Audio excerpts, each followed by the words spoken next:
Të gjithë i hani patatet, por nuk e dini se çfarë i ndodh organizmit tuaj.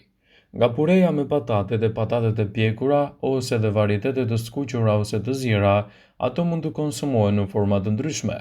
Janë një ushqim nga më të njohurit dhe nga më të dashurit, por a janë patatet të mira për shëndetin tuaj? Duke se ka shumë keq kuptime për përfitime shëndetësore të patateve.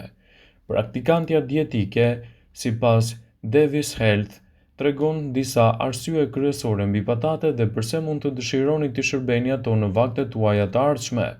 Përveç nisë shtesë, patatet përmbajnë vitamina, minerale dhe fibra. Janë të pasura me vitaminën C, e cila është i pasur me antioksidant. Ato mund të jenë në një burim i mirë edhe për të konsumuar në forma të ndryshme. Është e rëndësishme që më shumë t'i konsumoni në formën e tyre të zjerë ose në gatime nga më të ndryshmet, të cilat kërkojnë edhe gatimin e gjellë. Vetëm kështu do të merrni përfitimet e tyre unike në dobi të shëndetit, citojnë ekspertët e Health Line.